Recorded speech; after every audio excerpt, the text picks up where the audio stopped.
All right, everybody, welcome to Now That's Debatable. Got a really interesting episode today because we have a whole bunch of guests coming on.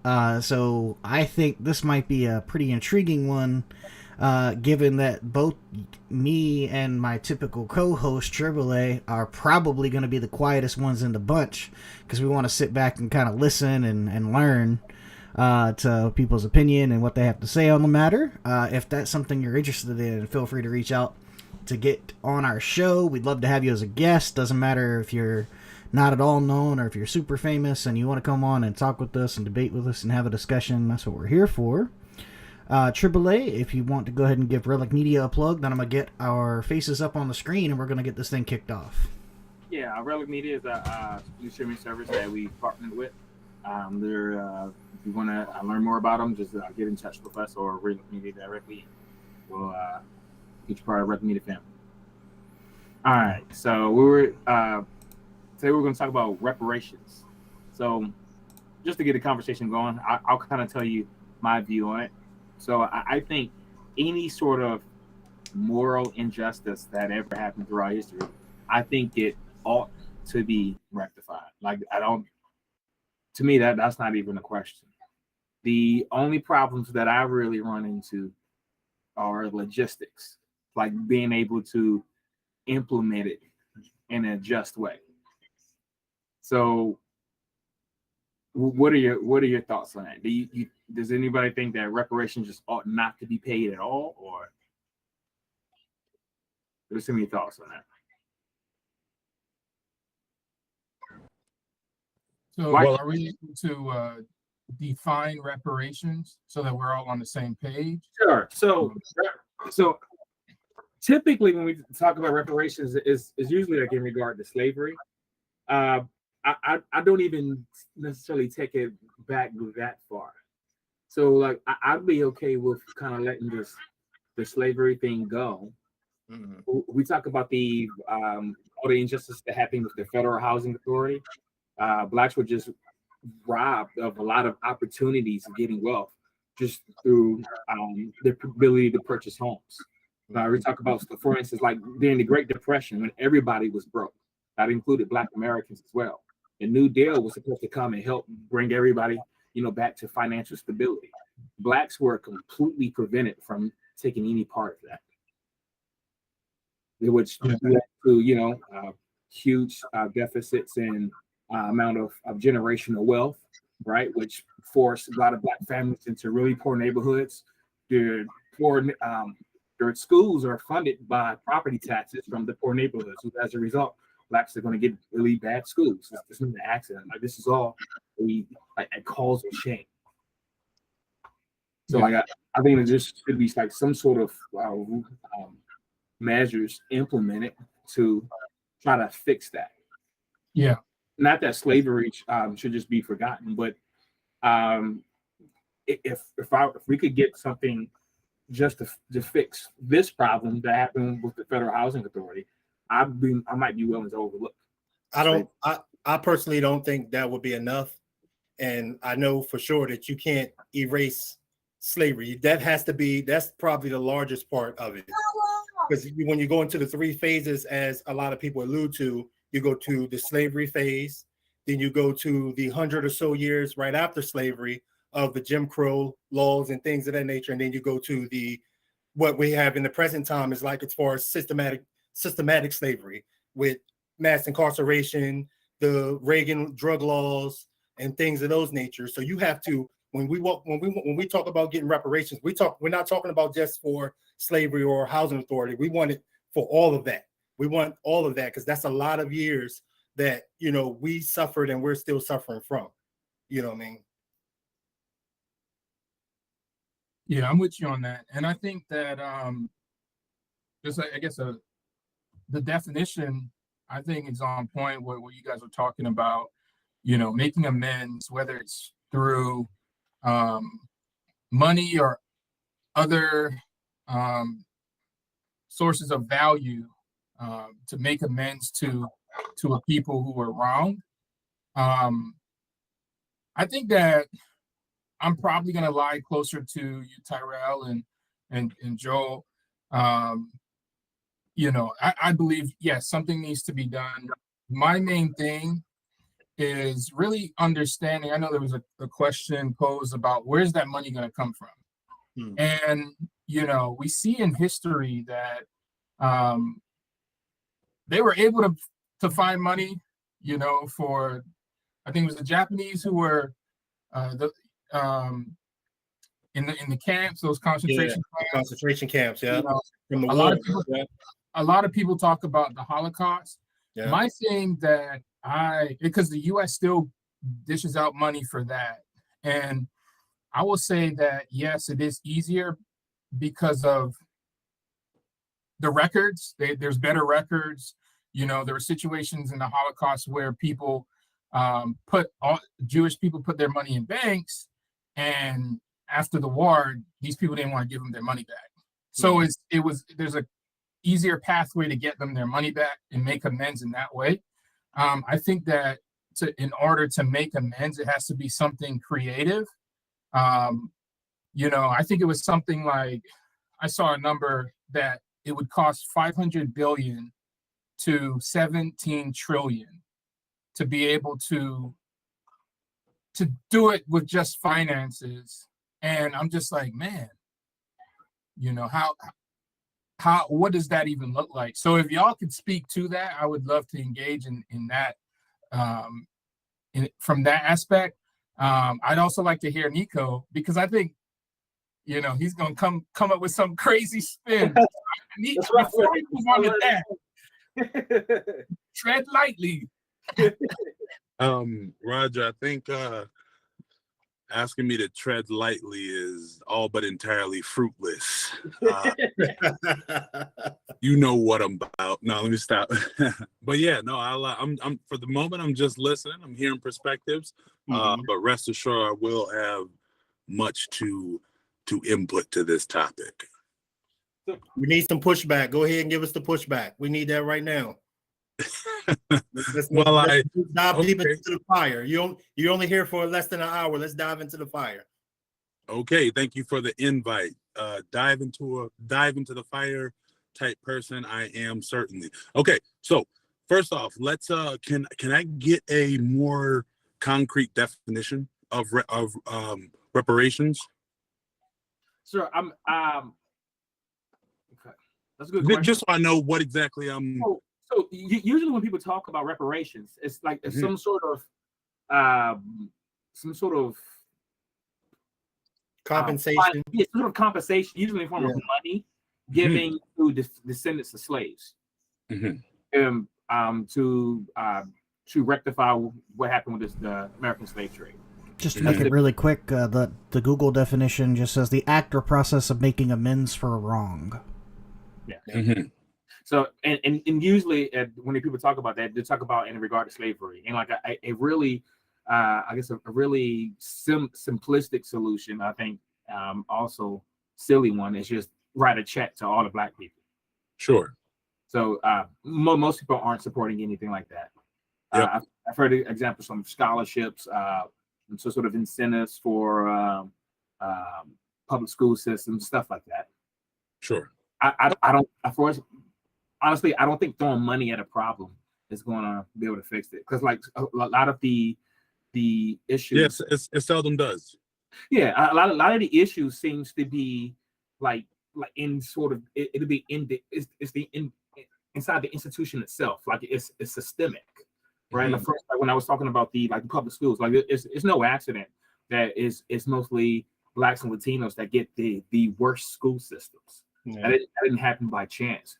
Like as the public schools are funded by property taxes, and the areas with the least amount of wealthy property, they're going to get the worst schools. And why did that happen? Well, it's because there was a group of people that were completely prohibited from taking part in a lot of the New Deal programs that benefited other Americans. I'm glad you brought up property, because that segues right into my interpretation of as far as reparations. We do know that there was a promise, there was an amount of property when we go back to the 40 acres and a mule, and as well as other property that was promised to slaves once they were freed in the South. I think it was upwards to like 400 million acres or something like that, or 400,000 acres. I don't know the exact number that was rescinded or taken away by President. Which president was that? I think who came after Lincoln? Was it Andrew? Ulysses Grant. Yeah, whoever came after Lincoln, after Lincoln promised them that land, the next president that came in after Lincoln was assassinated, took that away. You know what I mean? So it was a debt that was already going to be paid by the United States government to a certain group of people who were the descendants of slaves that never got paid.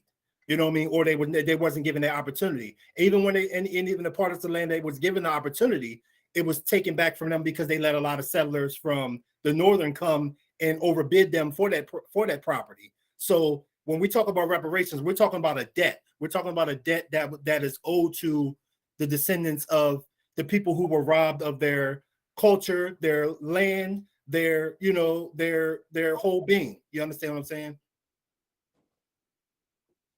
Yeah. Okay. Yeah. I would also like to add to the conversation, although I know that throwing money at a problem without an infrastructure or plan is it may not work, but you got to understand that they've done it, in the past. They've done it. Like when you look at the way the U.S. has advocated for Jewish people and thrown money. Well, I won't say throw money. They deserve that. I believe it's just, right? I'm not gonna diminish that. So let me just backtrack. But it's been done before. So why has it? There was a bill they've been trying to push in Congress for 30 years now, right? Way over 30 years now. Why is it so difficult to get movement in the right direction? Even churches, they have began to address their role that they played in slavery. Institutions have beginning to address the roles that they've played in slavery. So there's an element that I believe, these are Black people. There is an element of racism here that is institutional racism that's affecting us not being able to move forward and get to where we need to go. Because like I said, they've been able to do it before, right? So I just wanted to point that out before we move on. It was in response to something Joel said that, it's not wise, but, let's be creative. Let's think outside the box because it's been done before. Just to add to that real quick, when y'all say that you don't think it could be solved with just pushing money out there and just giving people money. But in fact, it's been proven that when the Germans paid the Jews, when the Germans gave reparations to the Jews, it was all monetary. When the reparations was given to the indigenous people from the United States, it was in land and money. You know what I mean? And we've seen what it done to those communities in order to raise those communities, as far as with the wealth gap that we're suffering from. You understand what I'm saying? So you can't say if the right plan is put into place, if you just throw money to everybody, that will give us the opportunity to create our own, and not everybody, because not everybody is made to have a certain amount of money, but that will generally, the people with like minds, like I think we all have like minds, that will give us the opportunity to create our own. You understand what I'm saying? Which we never had the opportunity to do before. No, I don't want to be pedantic here, but I will point out that as far as reparations for Native Americans, the wealth gap and the total, indigenous people, Native Americans, I mean, whatever term you prefer, it by no means has solved the problem of debt inequality or racial inequality between colonialist and indigenous peoples. And as a matter of fact, you would say, if you look back on the total number of indigenous peoples prior to colonization, the number was astronomical compared to the minute, less than 5% of remaining indigenous people to the area, which is now the United States. So throwing money at it, I mean, to me, at least on that particular point, would be, I don't think there's any amount of money or land that could fix the problem, and I think that may be where You're right. Chevrolet and others may have the idea of just throwing money at it's not going to fix it, because there's no way we can rebuild that population to where it was before. There's not enough land because all of the land belonged to the indigenous people before. There's not enough money because no amount of money is going to bring back the dead family members of the people that were atrociously murdered and relocated, et cetera, et cetera. Not to make light of it, it's just that I don't think there's a number that anyone could come up with, and I would probably wager the same if I pressed anyone on the screen to give me a number, in which if I said, here's the number, you can make up any number you want, what would make a solid reparation in a dollar amount for slavery? I think you would probably think about it a while, and you say, I don't think there is an amount. And I think that may be part of the problem.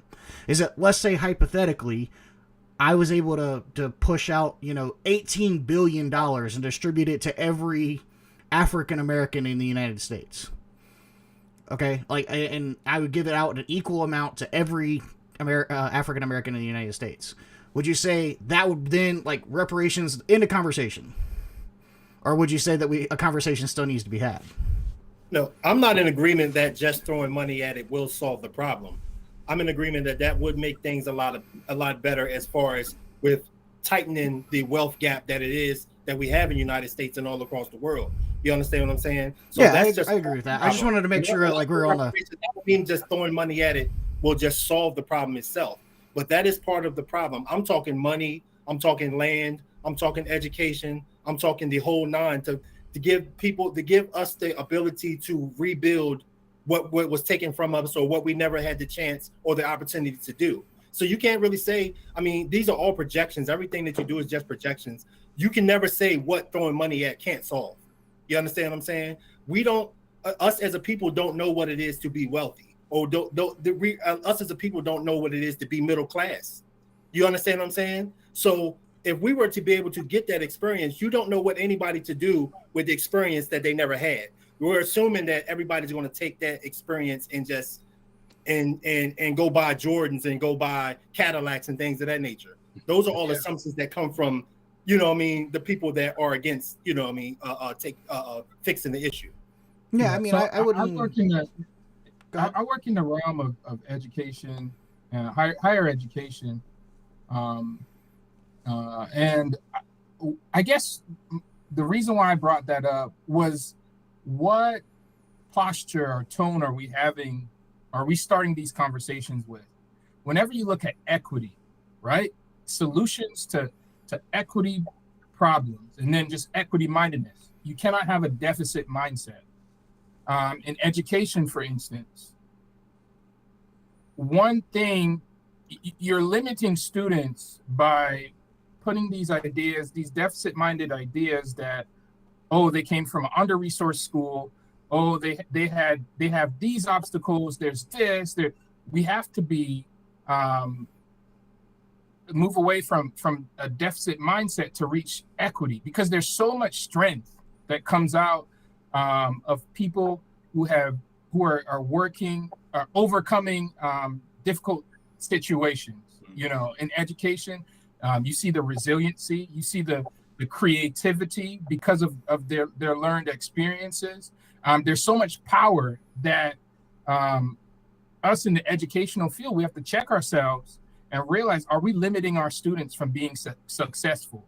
Or is the idea, are we going to do whatever it takes to get them where they deserve to be, right? Because there's been situations in our society that has brought them here. It's not their fault. So how are we going to find ways to get them to where they need to be? So that's the kind of the posture that I like to have in situations like this. Mm-hmm. So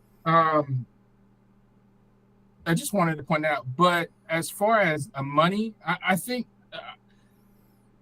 the tone also needs to be that something is owed to these people. And just so you guys know, I'm not somebody who would be eligible for this money. I'm not from America, right? But in this injustice, what'd you say? I said I am. Look, born and raised there, brother Black is there. Come. Go ahead, get your check. Look, I feel like people I want to hear. watching I may want be to hear. thinking I want because to hear I'm, Nico's take on it. By the yeah, way, I know that's what I yeah, wanted as you well. got 30 minutes. by the way, I don't think my name is right on here because I heard No, someone call me Terrell. yeah. But my name's Chris. But I want to hear Nico's perspective on things because you know I want to hear. Yeah, I believe I'm gonna chime in. I'm gonna chime in right after Roger. I want you to finish what you were saying, then I'll chime in right after it. I'm sorry. Go ahead. No problem. You were I'll saying just- that these people are owed something, and you wouldn't be a recipient, and so that's why I made the joke. Oh, gotcha. So there's something owed, right? When there's an injustice done, and we live in a society where we see the effects of racism today. There's something owed. What it is, that's what we're discussing today. What type of support? That's what we're discussing. There needs to be an action done to make amends. That's reparations, and I think the UN. So don't. I don't know if I should say this, but I don't know the specific words and everything. But the UN did basically an analysis of U.S.'s responses to slavery, and you know it was they saw it as despicable. It was embarrassing. The strides that the U.S. have gone to make amends is just they've done a poor job. When you look at places like Germany, who's put in I think it was at least 60 billion. It could be more, but at least 60 billion in reparations to Holocaust survivors. And I know it's you could say that it's easier, but something needs to be done. The what is this thing called? This I'm almost done. There was I want to quote the thing that they are still trying to figure out. There's a You talking about the HH40 or something like that? HR40. HR40, yeah. The HR40. The commission, that is just to start investigating this issue. Yeah. That's a vote to start investigating. Yeah. Right. We can't even have a discussion. Right. So that's what I'm talking. You know what is kind of frustrating. Something is owed. An amend needs to be done. Something needs to be done. All right. So go ahead, Nico. I really want to hear what you got to say. Man, don't be too excited. It's not that. But okay. So let me start off by saying I appreciate all y'all input. I love having these conversations because I also love to learn. It's one of my favorite things to do on the planet. Okay. So idealistically, when it comes to reparations, I think the idea or the concept is, well, I don't want to say is good, but I'll say from my perspective, it's not bad. I'm not against it. I don't find myself jarred back by the mention of it. Even when you start to explain what it would entail, how it would be implemented, not that we have a solid solution, but just some ideas, I don't find immediate pushback with it to say absolutely not. And that's because of some of the things that Roger kind of said, that indeed there may be something that is owed to these people being, well, specifically for this conversation in this context, it would be African Americans who are descendants of former slaves. So for me to say that it's possible that these people are owed something, I think that's plausible, and I don't necessarily disagree with that. The problem I have with reparations as an idea, and more importantly as or in the implementation stage, is sort of what stated right at the beginning of this conversation, is how is that to be done? And I think that oftentimes in these conversations, obviously there's steps. It's like, first, can we have the conversation? And kind of like you mentioned HR40. Okay, can we and should we have the conversation? From my perspective, absolutely.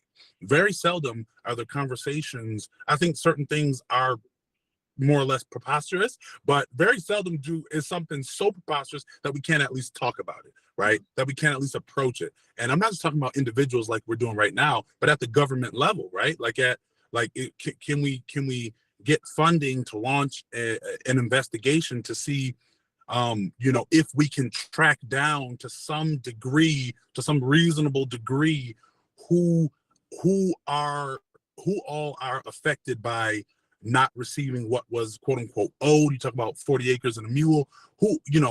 Can we track down to some degree who all is owed? And then the next step is, okay, can we begin some form of implementation, right? So I'm okay with having that conversation. However, the implementation stage is so, in my opinion, is so problematic that the conversation is almost not worth having, almost. And here's why I say that. Because I think and you can start wherever you want, but if you start with, okay, how are we going to pull this off? How are we going to do this in a reasonably fair way? I think you run into a seemingly unending list of impossibilities, right? Who receives what? What is the purpose? Are we measuring outcome, or are we just slapping a band-aid on something? Are we taking the multivariate reality of the situation of every African American, right? Like whatever situation you're in is multivariate. Certainly slavery played a role. What role did it play? How much privilege do you have as a Black person compared to other Black people? How much privilege do you have as a Black person compared to other white people? And I think that because the list of impossibilities is just so, it's seemingly, and obviously you can all correct me if you think I'm wrong, which I'm sure some of you will, but the list of impossibilities just seems so long and so great that it's like, where are we going with this? Who receives what? How much do they receive? Person A receives $5,000 and a percentage of land. Person B receives $1,000 and no land. Like, how do we map this out? How does this even come to fruition, right? And I think that's where I take great issue with it, because I don't think that there's there seems to be no direction where we could go that actually makes sense. Also, and I'll take it a step further. So that's just on the recipient side, right? On the benefactor side, right? And I understand you say, okay, these people are owed something. Fair enough, okay? But who is paying what they're paying, right? And you say, okay, like Roger said earlier, the government or governments around the world have found a way, have found money. And one of the ideas that I really like to drive home in conversations with people about stuff like this, like the federal government has a grand total of $0.00 to their name. They don't own a thing. Any money that they dish out or give is not from them. They don't have money. They have the taxes of their people. They have, there's commerce, there's all sorts of ways, but they don't have money. Give us all the money. What money? It's not coming from the government. It's coming from the people to other people. So I think, and when you look at it from that standpoint, then you're like, okay, who all are paying for? I mean, if we're talking to the tune of 5, 10, 15, $20 billion, which I think at this point, if we'd almost have to be, where's the money coming from? Who is paying it? And then it will come from taxpayers. But so how about this? So, okay, so when is your objections that the people who would pay, like current United States citizens, right, current taxpayers, they didn't own any slaves, so why should they have to pay for it? That's a belief that I agree with, but I think it's wider than that. Yeah. So let's say this. Let's say there's a fire down the street. Mm-hmm. Fire truck is running to try to get the fire. And the guy is kind of driving recklessly. And on the way to the fire, he runs over my leg, breaks it, right? So I sue the city. The city owes me money, right? Yes. So the residents of the city, they weren't driving the fire truck. They had nothing to do with it. Mm-hmm. They never drove a fire truck in their life. Mm-hmm. Yeah, when I sue the city, right, it's the taxpayers that's Right. supposed to have to pay for it, right? Right. So it seems like to me, to that objection, to say that reparations shouldn't be paid because there's no one alive today that owned slaves, that would also be an objection to, I guess, like all sovereign immunity. Like no city should ever, or any sort of body that is paid for by taxpayers should ever allowed to be sued. Okay. Right? When an agent of the state does something, or when the state does something, now that state can be sued and have to rectify that wrong. Mhm. Regardless of, Let me ask a question to add on to you saying the federal government. I just want to add to this point real quick. You saying the federal government owns no money. They have no money. Correct. Are you aware that the federal government has 240 million, or no, I think it's 640 million acres of land? So when we talk about reparations being paid, myself, I'm not just talking about money. I'm not just talking about throwing money at it. Mhm. I'm talking about land. I'm talking about things that can appreciate. I'm talking about other means. I'm talking about a system. You can't say that a system can't be constructed. We have all kinds of systems that's in place. We have the stock market system. We have the government system itself. They vote on laws every single day. We have the greatest minds in the world. You keep telling me that the greatest minds in the world couldn't get together and construct a system the same way they constructed the system. The same way they constructed the system of systematic racism, because that wasn't something that they just said, okay, we're going to do this. They knew projections down the line that all the things that they put in place, what it was going to do, all the way down the line up until the present day, which is still doing. It's documented. It's documented. Yeah, no, perhaps. So it's documented. It's in the Constitution. Okay. You can read it right there if you want to see I'm not saying it's not. I'm saying perhaps continue. One time that it's impossible or implausible that it can't happen. It can happen. Everything that we know to this day, it was told that it couldn't happen. But if we're not even going to sit down and have the conversation about it and implement a commission to take care of it, and you saying they have no money, but they have 600 million acres of land, you understand? That's just sitting there, that's just waiting to be developed or anything like that. We have all kinds of ways of making it happen. So we just don't want to make it happen because in order to give, we don't want to tighten that wealth gap. In order for somebody to be rich, somebody has to be poor. You understand what I'm saying? The wealth gap between who? Between I don't want to get racy here, but between no, be candid. Listen. It's okay. Everyone knows I'm white. I don't mind. Listen. I'm gonna give you an example of the wealth gap. Okay. I live in Denton, Maryland. I live in Caroline County. I don't know who may be familiar to that. It's not. It's about an hour from Ocean City, right? Yeah. I'm sure y'all all been to Ocean City at one point in time, Maryland. Yep. I live in Denton, right? Where I live at, I live on maybe like 2.5 acres of land, right? Every day while I'm working, and I drive in every county in Maryland almost for work. You understand what I'm saying? I drive past thousands and thousands and thousands of acres of farmland, crops, things of that nature. You understand what I'm saying? That's what I mean by the wealth gap. Who you think owns all that land? Can I put something in perspective for you for fun? When I'm looking who do you think owns all that land? Exactly. When I'm looking at the people that's tilling those horses and the Amish and all of and everybody, I don't see people of my color that owns that land. Now we're talking about if I'm able to pass that down and pass that down and pass that down from generation to generation, and the people, and black people don't have that. That's what I mean. I mean, can I put something in perspective for you? Go ahead. So fun fact: the top richest 100 people in the world have more money than everyone else in the world combined. That's great. So when you're talking about wealth gap, are you talking about between your wealth gap and my wealth gap? Because I'd wager that I grew up like I'm talking about the statistics that say the average black family makes $800,000 less than the average white family in America. When I say wealth gap, that's what I'm talking about. If you take all the middle class, that's what I'm talking about when I say wealth gap. That is a fact. That's the statistics. Well, I'm talking about $800,000 less. Yes. The average family's not bringing in $800,000. It's probably lifetime. Okay, maybe lower life. Maybe. But Yeah, if it helps, I mean, like as of 2021, statistically in the United States, white people under the poverty line was about 14%. Black people under the poverty line was about 23%.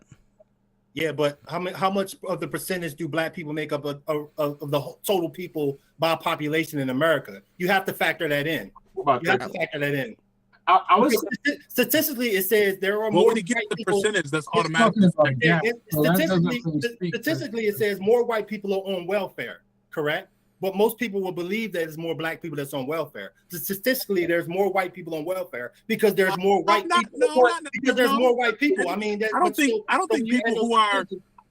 think people who have basic education of the welfare system and a basic understanding of who's on welfare thinks that it's more black people. I think certainly there's maybe some stereotypes floating around there, most assuredly, but that's the perception. That's the consensual perception. There's a higher number. There's a higher number of white people, but there's a higher percentage of blacks.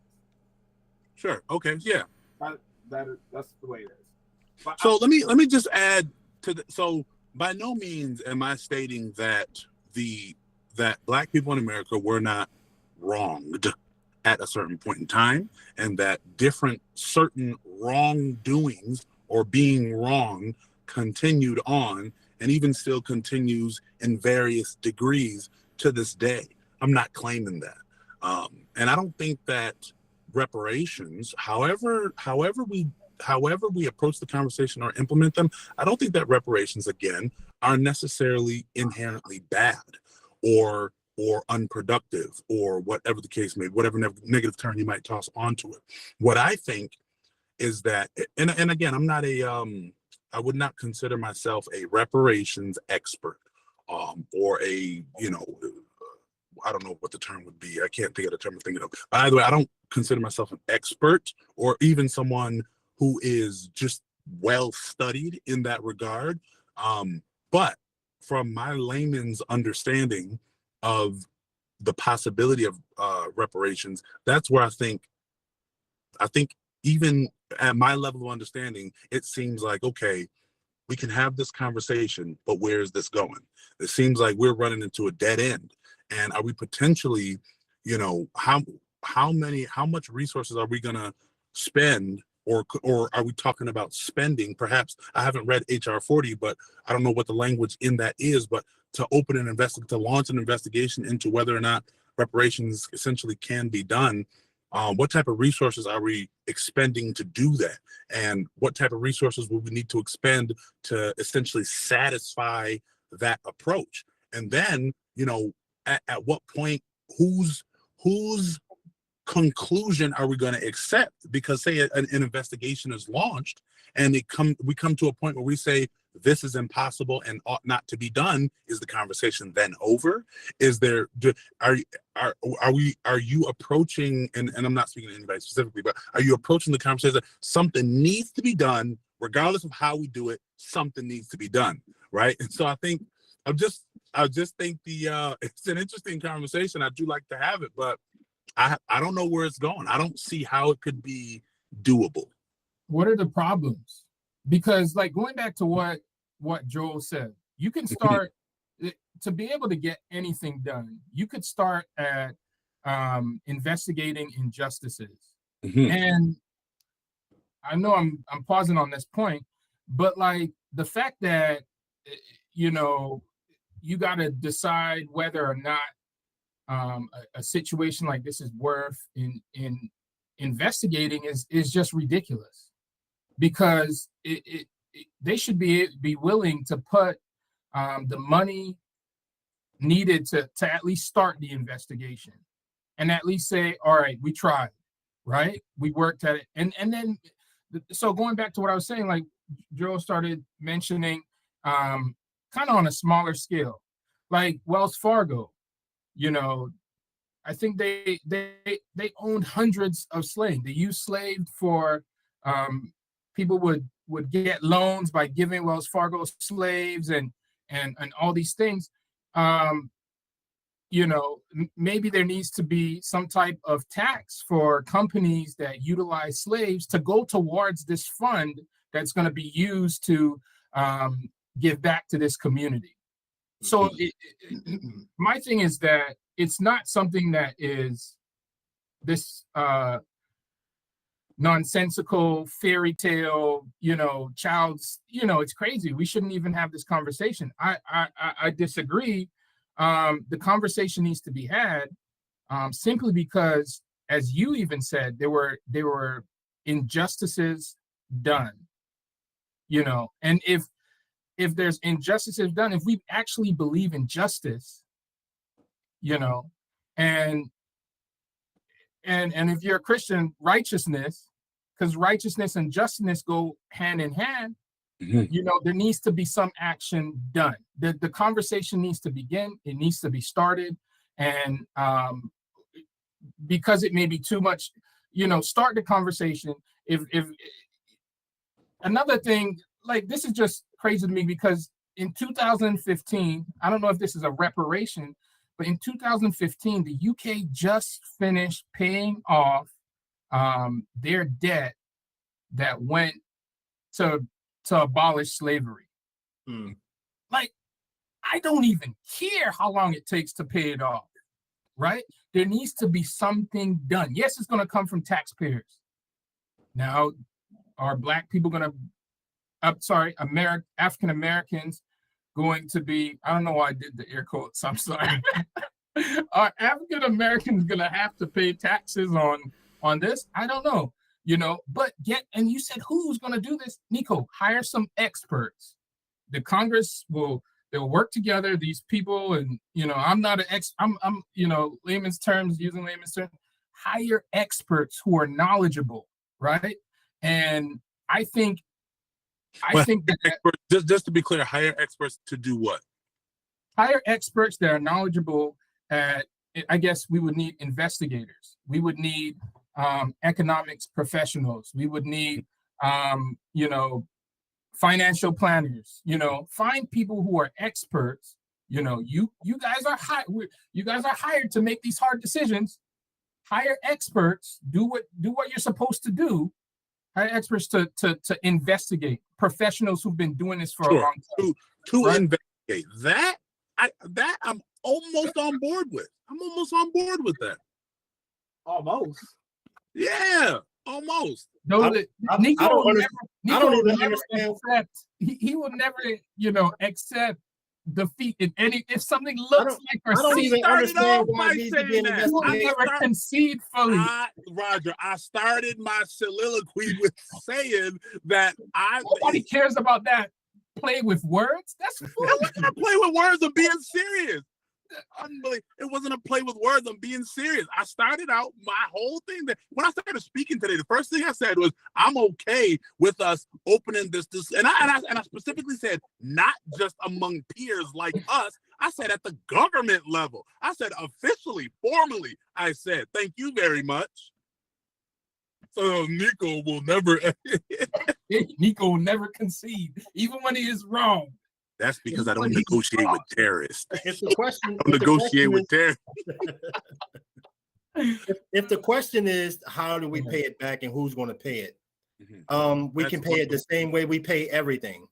We paid the same way we paid the PPP loans, the same way we paid the government bailouts, the same way we pay to give aid to other countries when other countries go through crisis, the same way FEMA is paid to do the things that they do. We can find money. We have reserves. We have gas reserves. We have oil reserves. We have all kinds of money. There's all kinds of money in America and ways to get it paid.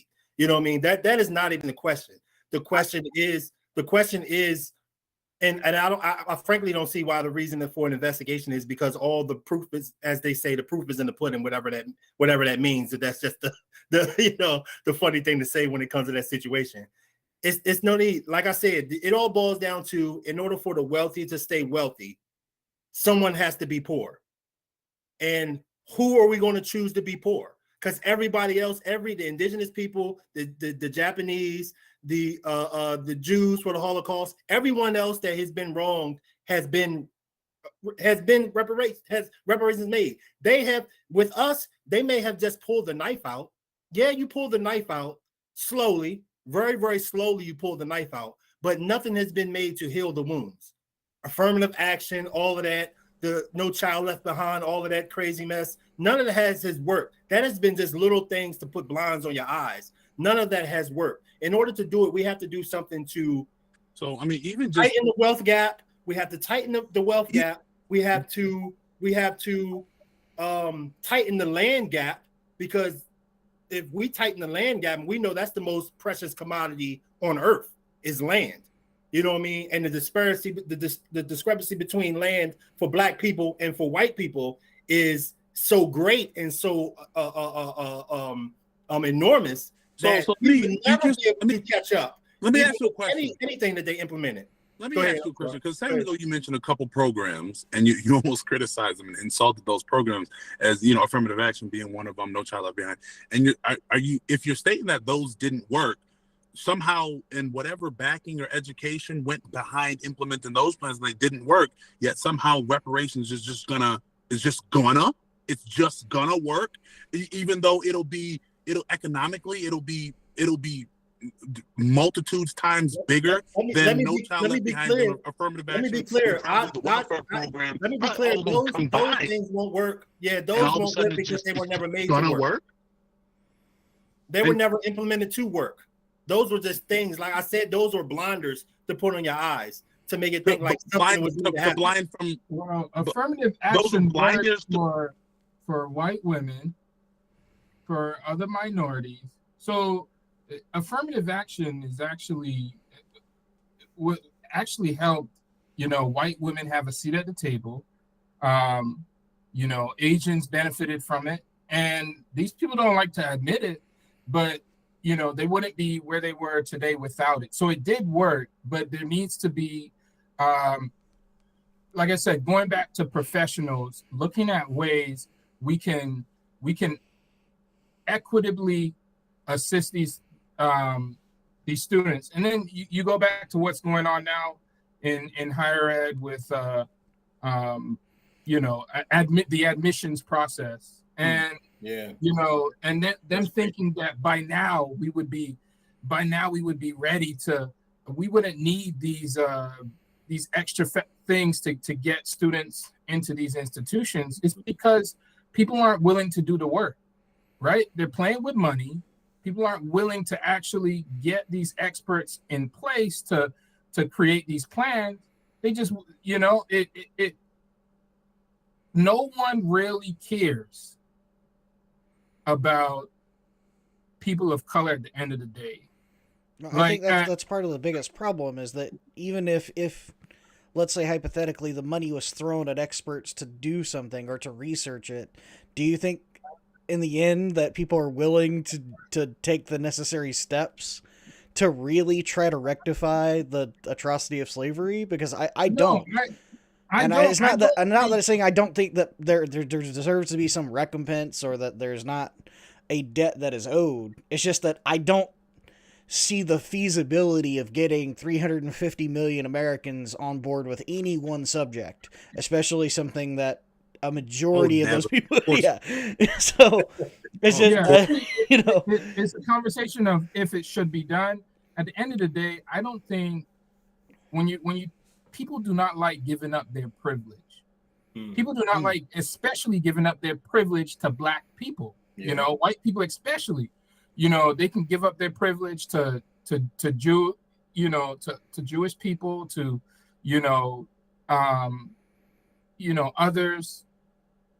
But it's an issue of care, because it's something that should be done.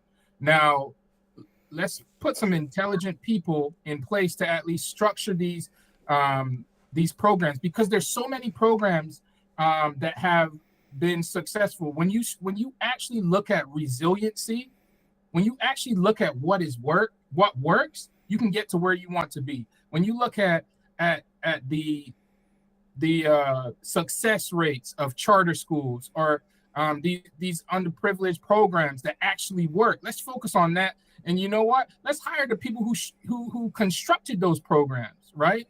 let's actually bring in these people. But then we go back to, at the end of the day, they don't care, right? These people don't care. So for me, it's about being an influence where you are to bring about change. And the fact that they don't care doesn't mean that you give up, right? Because many years ago, you know, there were black people who did not give up. There were white people who did not give up, who actually cared. So maybe, you know, for my kids, you know, they may, something may change, or their kids, something may change. So you don't give up. So that's why we continue to have the conversations, even though I don't believe that there's, you know, right in the today where we live, it's not going to happen. But that's why we continue to have the conversation. All right, fair enough. I'm going to switch gears a little bit if I can. There's a couple comments, and I'm going to try to go round robin. I'll start with Triple A and end with Roger. The first question, if you could formulate maybe a 1 or 2 sentence response to both the comments on the screen, I'll read them in case you can't, because I have them on a larger screen in front of me. And then for the second comment, I'll start with Roger and end with Triple A. Just kind of get your thoughts on what they're saying, and if you agree, disagree. So Triple A, I'm going to start with you in the first comment. It says, reparations are not going to fix the issue. There needs to be systems in place to help build up the inner cities. More funding to public schools, more money to the infrastructure, build up the cities, more jobs brought into these places. But honestly, what needs to happen is those in charge need to admit there's such a thing as systematic racism, and that over the course of 60 years, they destroyed the inner cities and black families and homes. Thoughts, response, reaction? You're muted. I can't hear you. So I was going to say that I think what he described in the first paragraph, like the first couple of sentences, more funding to public schools, more jobs, money invested in infrastructure. I mean, like, that's what I would like to see reparations come in the form of. Okay, fair enough. Nico, if I could get your response. Yeah, don't worry, I'm coming around to you, Roger. Sorry. Yes, I think that that sounds good. I mean, I think that when you look at inner cities across America, they are the list of issues is extensive, and it's really common in inner cities. Poverty and obviously the taxes that go to build up the school systems obviously pale in comparison to their suburban counterparts. So I think, yeah, I'd say that's a good idea. Again, the question is how do we do that? How do we execute that as a plan? But I think to approach with, yes, that's something that needs to be done as far as building up our inner cities and our schooling, certainly, I'd say. All right, King, your turn. Let me hear the comment again real quick. So really long. It says reparations aren't going to fix the issue. We need to have systems in place to build up inner cities, funding to the public schools, more money to infrastructure to build up cities, more jobs brought into these places. What needs to happen is those in charge need to admit there's such thing as systematic racism, and that over the course of 60 years, they have destroyed the inner cities and the black families and homes. I kind of agree with some of that. I do still believe there needs to be some type of monetary reparation, as well as land. I think just throwing money in, as far as with education, we can even up the amount of money even up the amount of money that's given to the school system. We can start somewhere. It has to start somewhere. You know, it has to start somewhere. We have some people that's in power that admitted that there's systematic racism. They know that it exists because they benefit from it. So they know it exists. They're not going to admit it as far as anything, because it will admit something that means you have to actually do something to fix it. You know what I mean? And that's just not going to happen no time soon. That's why that's the reason why they won't even talk about getting the commission together to investigate it. All right, fair enough. Roger, we're going to move on to you, and then I'll have you respond first to the second comment, and then we're going to try to make it back to Nico before he has to get away. Only got a couple minutes left. Okay, so based off the definition, he may not have been here when we defined reparation, but that is what we defined reparation as. That was one of the forms. Maybe he's meaning just only money. That is not what anyone here has discussed. Or I think I've just been focused on. Mm-hmm. But I also want to say be willing to throw money at the situation because you've done it in the past. So why aren't people that look like me worthy enough for you to throw money and start the investigation and lose money, for the injustices that you've done, the injustices that you have admittedly done. So it's an issue of like I said, compassion, care, and an issue of, are these people willing to give up their privilege? But Yeah, fair enough. All right, I'm going to read the second one real quick. I'll start with you, Roger. We're going to go back in reverse order. Hopefully we can get Nico in before he has to dip out. The second comment says, regarding education, get rid of private schools. And then it says, healthcare equality is impossible due to gentrification. What are your thoughts on that, Roger? oof. Get rid of private schools. And they said healthcare is a Healthcare equality is impossible due to gentrification. Healthcare equality is currently impossible, like I said, because of not because of gentrification, but because of institutional racism. If we could educate our healthcare professionals to care about Black women, pregnant Black moms, they would be able to show more compassion as within the bedside manner, and Black women wouldn't be dying at such high rates. It's about education. It's not always about putting Black people in positions of power, but educating white people the correct way and teaching people compassion. That's a big trend right now in healthcare and in the educational fields. And hopefully that shows a positive effect. But as far as the first question, that's too, sorry, I don't have enough time to discuss that. I don't really get it. Fair enough. Hey, Nico, I know you have to go. Do you want to give a comment on that? Do you need to wrap up real quick before you head out? Yeah, I'll give a comment on it, but I'll also hear everyone else's response to this particular, the second comment, and then I'll head out after everybody kind of goes around, and then we can close as far as I'm concerned. Awesome. But I'll just say that as far as ending private schools, I don't agree. I think it's an extensive discussion. There's a lot that would go into that discussion, but just a very quick, just at face value, get rid of private schools. No. I think that private schools are in place for a reason. I don't necessarily think that the existence of private schools are helpful to the dilemma with public schools. I don't think that at all. But I think that here in America, that's a right. You can open a school, you can offer it on a tuition basis, and those who can pay the tuition, and their students go to that school. I think that private schools should be available to those who wish to utilize them, regardless of whether or not we figure out the issue with public schools. But I do think public schools in general, I'm speaking very generically, they need more, is the best way I can put it. And then what was the other part to that question? Healthcare equality is impossible due to gentrification. Yes. So I certainly don't think healthcare equality is impossible. Perhaps gentrification makes it a lot more difficult. But even gentrification, I hesitate to just throw that word out in the middle of a sentence without both defining it and speaking on what, if I think it is happening and how it's happening and if it's wrong, right? Because, I just very loosely, if an area, for example, is run down and not in good shape, and some of the buildings or houses are for sale, and then I or someone else as a developer say, great opportunity, purchase it up, renovate it or what have you, and then allow people to move into there who fit the qualifications of the tenants I'd like to have, whether that be business tenants or residential tenants or whatever you do with the area.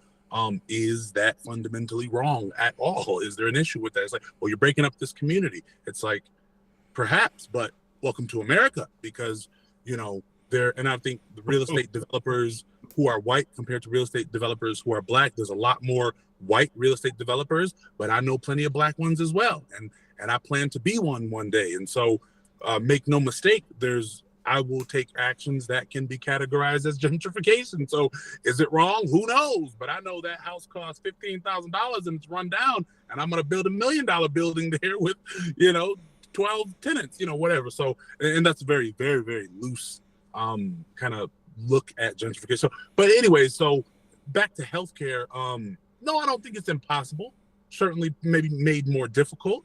I think that kind of like how Roger said, I think when there are instances that we have data on injustices in healthcare, and one that I've looked into more extensively than others is pregnant Black women, because I have 2 kids. One of my children's mothers was white, the other one was Black. So and she was pregnant recently. My daughter is a year and a half old. So when, I'll be honest, when her mother was pregnant, I was nervous. I'm like, okay, how is this gonna go? Are we receiving the proper medical treatment? Are we receiving everything that we can receive to make sure mom stays healthy and baby stays healthy? From my perspective, I think we absolutely were. I feel that we were taken tremendous care of. Even the what are they called? Neonatal nurses. They were fantastic. Only one was not white. But I thought they were all fantastic. So, and even the delivery doctor, well, she wasn't white. She was Middle Eastern. But anyhow, I'm just curious. Did you have a doula? Sorry, did Flo have a doula? Did you have a doula? Flo did not have a doula. No, the closest person to her doula was Mirage, and the little pointers and stuff Mirage gave. But no, she did not have a doula. We did discuss her having a doula, but we never actually went forward with anybody. So I think that, but yeah, I think, and that's where I really think that, I think if we approach any issue and say, okay, what is happening objectively, right? Like, is there data that suggests that Black women are at risk when pregnant, more so than their white counterparts? If the answer is yes, then something's got to be done, period. And so, and I view that across the board from a healthcare perspective. But yeah, so that's kind of my take on it. Awesome. King, I don't want you to feel like I skipped over you. I just wanted to make sure we're before Nico. No, we're good. So if you want to take off, it's your turn now. Regarding education, get rid of private schools. Healthcare equality is impossible due to gentrification. What are your thoughts? As far as private schools, I'm actually on the side that I think we should have more private schools. You know what I mean? I think that if the finances is available, we should be able to have people that can open up schools within their neighborhoods to teach the children that they're familiar with. You understand what I'm saying? I do know that when I moved to a different area, I kind of grew up in DC, but when I moved to another area, I wasn't used to being around. I wasn't used to having white teachers. Let me say that. You know what I'm saying? And the white teachers and counselors and things of that nature weren't familiar with the area that I came from. They don't know the trauma that I've been through, so they didn't know how to deal with me in a class setting that I wasn't used to. You understand what I'm saying? So I think we should have more private schools in neighborhoods that know the children, that where everyone can grow together and you can get better education and you can teach the curricular that's needed for that particular neighborhood or for that particular area. You understand what I'm saying? As far as gentrification and healthcare, I'm not sure of how that correlates or how that works in it, because again, I grew up in DC and we had hospitals and clinics everywhere, and I thought that our healthcare, we had regular checkups, regular dentist appointments, and things of that nature. So I'm not sure how that correlates as far as with reparations or anything like that. Maybe one of y'all can clear that up for me. Yeah, fair enough. Trebelli, you want to add anything to either of those statements?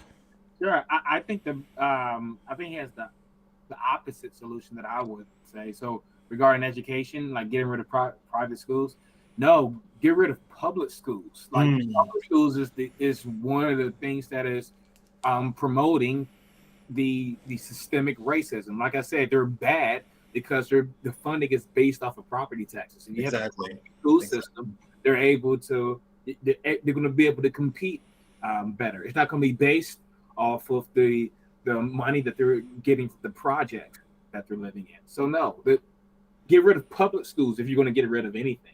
Private schools is it's the way out. It's the way out of these really bad schools. Yeah. As far as healthcare equality, I'm not even sure how that's possible. The people with the most money are the ones that's going to get the best doctors, just like the ones with the most money get the best cars and the best homes. You're also going to have the best, medical professionals available too.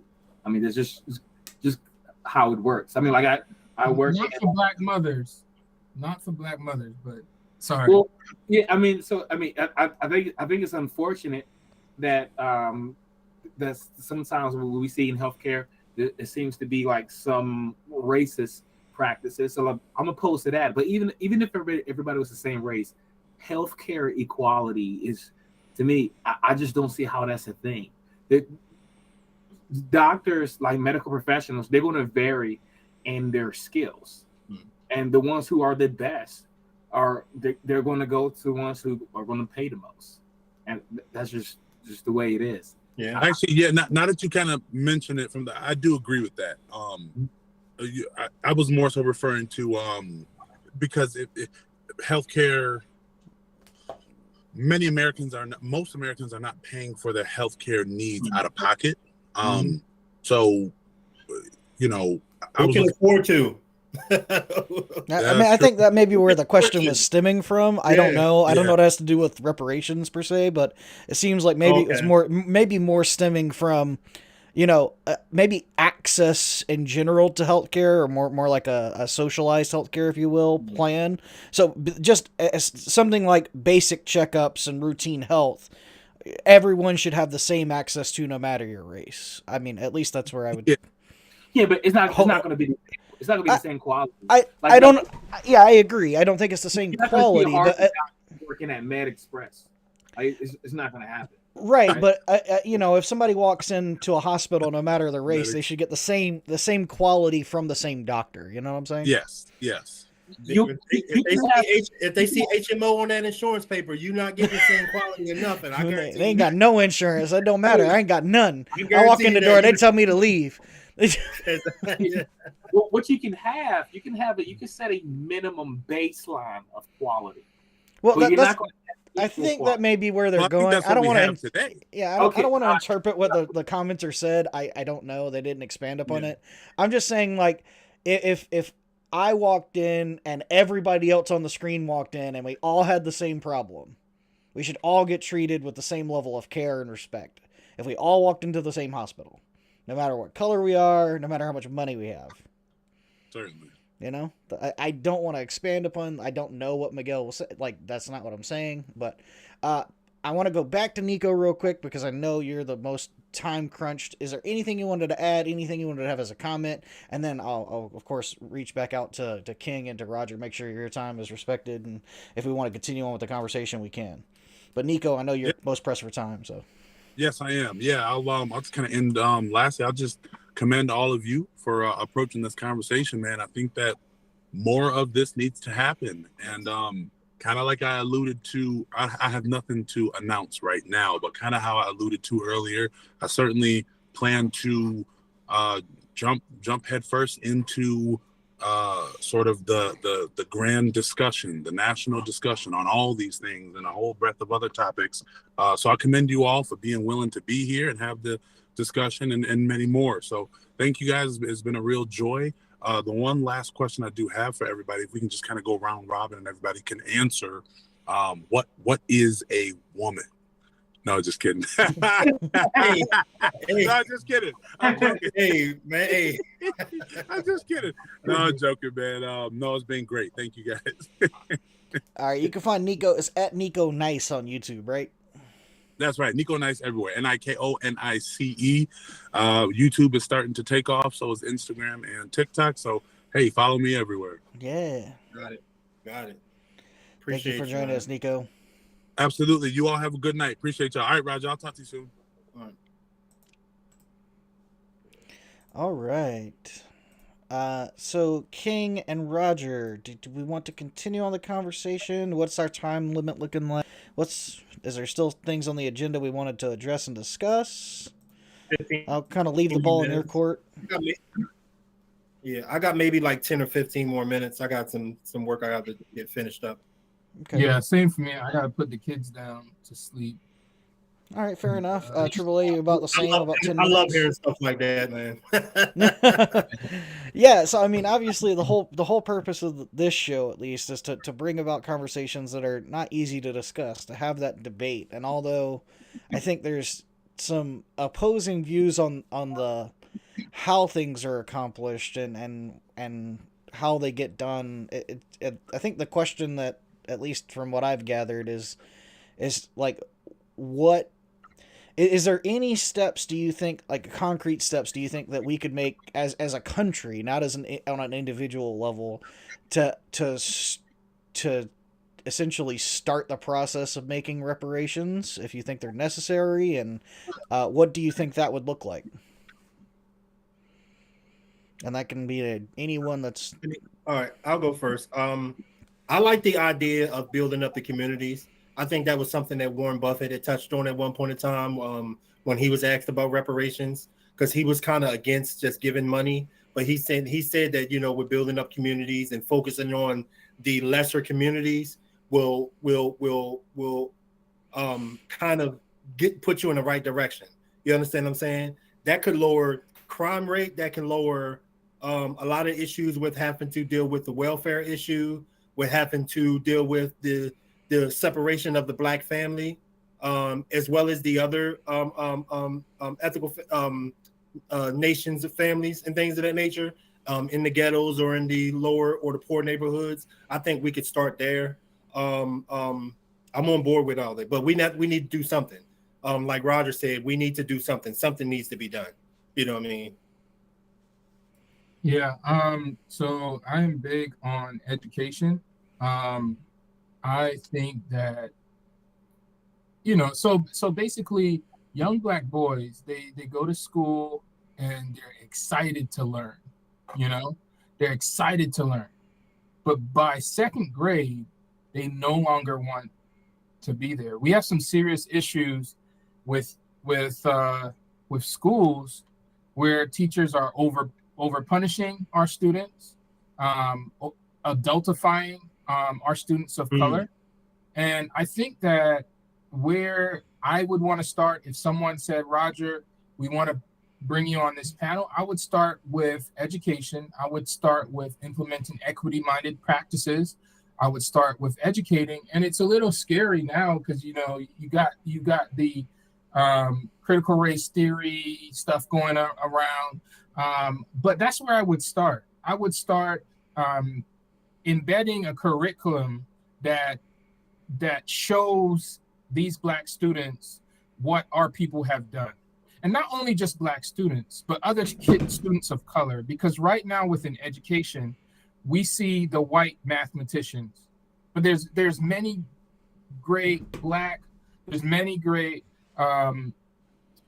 Asian, African, women in mathematics who've done amazing things, but we typically just focus on the white men, right? And when you can develop self-efficacy, which is a student's self-confidence in their abilities to succeed, pair that with self-regulation, these students are able to reach great ends. So I'm talking about, getting people who are knowledgeable about these issues and do this work on things that have shown to be successful, resilience studies, and implement those into whatever policies that you want to do to promote this idea of reparations within education. I will say this: you can't save everybody, and you can't just throw money at 20 different issues. So it has to be pinpointed and strategic, So that's my last thoughts on that issue. Sure.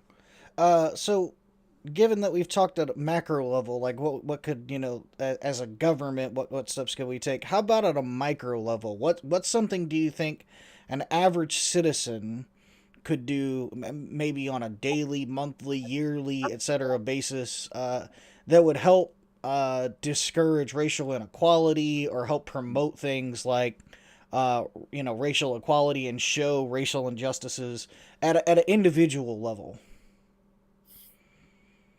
I feel like making sure that the father is in the house is one of the biggest things that I think is important.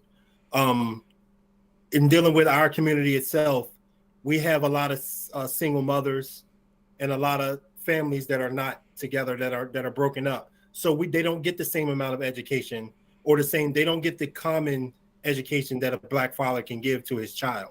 You understand what I'm saying? That is missing in our communities a lot.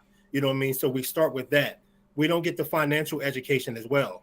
You know what I mean? Like Roger alluded to, by second grade, we don't want nothing to do with school, because I know when I was in school, and my father was kind of pushed away from me to a certain extent, I wasn't getting the same kind of discipline. I wasn't getting the same, my clothes was looking bad, my shoes was looking bad. So when I had to go to school, I loved school. I wanted to learn. I was a straight A student, but in going to school, I had to fight because I was getting teased for my clothes. You know what I mean? From where I lived, we had to fight with the other neighborhoods from where we lived.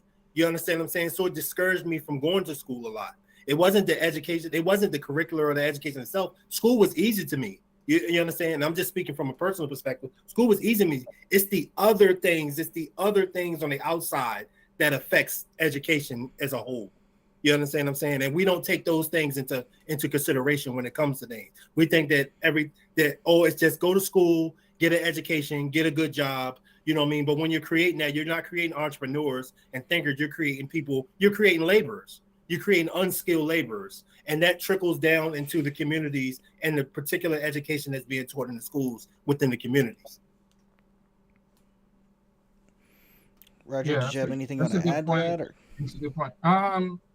Like specifically to what he said, just in general to the topic of at a micro level, since the last one was macro. At a micro level, what do you think we could do? At a micro level, we need more agency. We need more people to take ownership of, the people who care, right? The people who actually care, whether you're white, whether you're, Iranian, whatever. The people who care. There needs to be the ownership on issues like this. I think that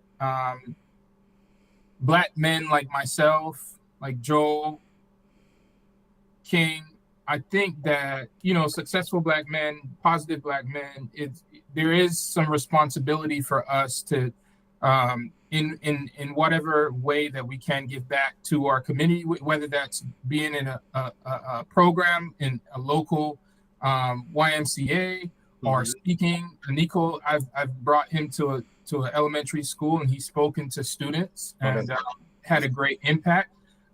So Black men like us, we need to stand up and take ownership a lot of times. And I understand, because you can get worn out, right? And you can't save everybody.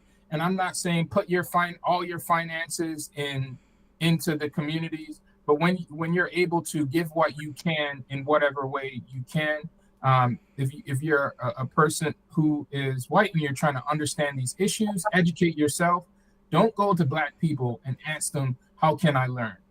You are probably an intelligent individual to notice, something, especially if you're watching this, you're interested to engage. So I know you have the ability to read and investigate or watch YouTube videos.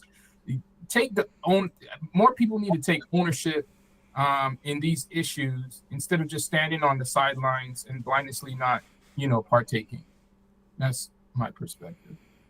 All right, awesome. Triple A, was there anything you'd like to add to either of those comments or questions that I put out, or any question that you have? No. All right. I don't have any. Fair enough. In that case, just to be respectful, Triple A the Humanist. Okay. Nah, that's just all on persona, man. All right.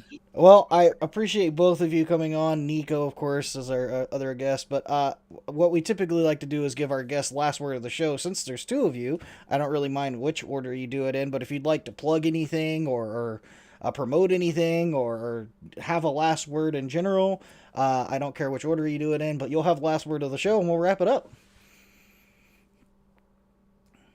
Oh, I'll go first. Nothing, man. Great pod, man. Great conversation, man. I love it. I love what you guys are doing. Just I have my own podcast as well that we started with Terrell and with a couple of my other guys. It's more barbershop talk. We get into a lot of things and we get a little vulgar. It's called the King's Lair Podcast. Check us out. You know what I mean? A lot of laughs on there. But I love talking about more subjects like this. We have a lot of things coming up with Relic Media, a lot of big things that we're trying to do as far as, with the network and things of that nature. So just check us out. You can subscribe. What's it called again?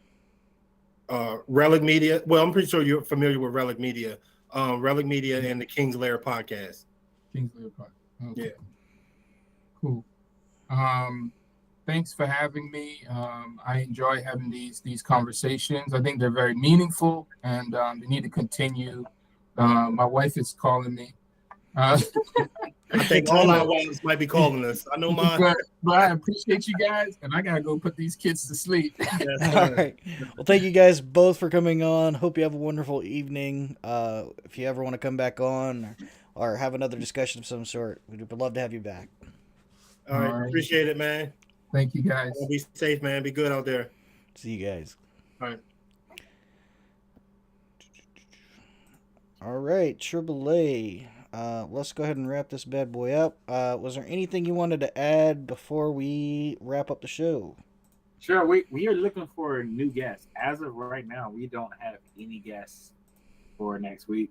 So if you know someone who wants to have some piece they want to speak, something that's on their mind, something that we said that you disagree with, but somebody who can argue the other position very well, bring them on the podcast. We like to engage with them, like talk with them regarding pretty much anything. Well, not anything, something that we're interested in. Just send them our way, and we can perhaps have a discussion about it. Chances are good we can come up with something that we disagree with. That's easy enough. Yeah, I mean, typically, our interests lie in like science, philosophy, religion, politics, stuff like that. So, anything. Some we keep reaching out to people, and they keep turning us down. So.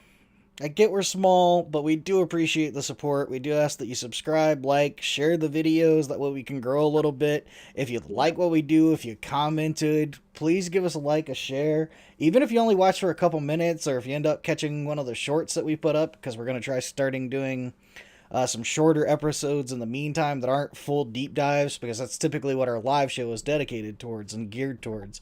But thank you guys so much for watching. If you do know somebody that wants to jump on, or if you'd like to jump on, don't be afraid. We try to, as you can see, we try to be respectful of all of our guests, even when there's, 5 of us on at a time. I don't think there was a time where we were straight up over talking each other to the point where we couldn't understand. And we kind of let people take their turns and have their say.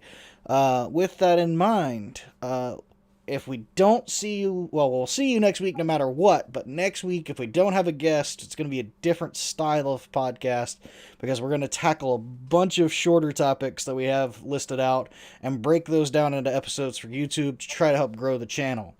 Not to sound too needy, but we need to grow the channel. So, that is that. Yep. Just being honest. Yeah. All right. Well, see you guys next week, one way or the other. Have a good day.